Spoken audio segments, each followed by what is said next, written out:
তো হাই এভৰিৱান, কি খবৰ আপোনালোকৰ? তো আজি আপোনালোকৰ বাবে আৰু এটা নতুন ব্লগ লৈ আহিলোঁ। আজিৰ ব্লগটোত থাকিব RCF 3000 ৱাটৰ ডিউল বেষ্ট। তো আপোনালোকে ভিডিঅ'টো লাষ্টলৈকে চাই থাকক, আনবক্সিং কৰি দেখুৱাই আছোঁ। আৰু নতুনকৈ আহিছে যদি আপোনালোকে চেনেলটো ছাবস্ক্ৰাইব কৰি লওক, লগতে লাইক কমেণ্ট শ্বেয়াৰ কৰি দিব। তো আমি আজি সম্পূৰ্ণ ভিডিঅ'টো চাওঁ।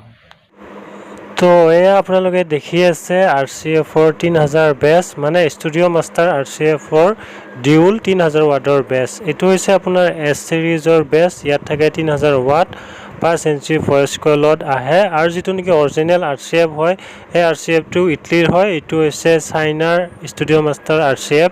ইয়াত আৰু যিটো হৈছে অৰিজিনেল RCF, সেই RCFটো ডাইৰেক্ট ইটলীৰ পৰা আহে। আৰু এই ষ্টুডিঅ' মাষ্টাৰ S চিৰিজটো হৈছে চাইনাত এছেম্বল কৰা। তো আপোনালোকে ভিডিঅ'টো যদি নতুনকৈ আহিছে চেনেলটো ছাবস্ক্ৰাইব কৰি ল'ব আৰু লাইক কমেণ্ট শ্বেয়াৰ কৰি দিব। আৰু এনেকুৱা মোৰ চেনেলত নতুন নতুন চাউণ্ডৰ ব্লগ আহি থাকিব, চাব নাপাহৰিব।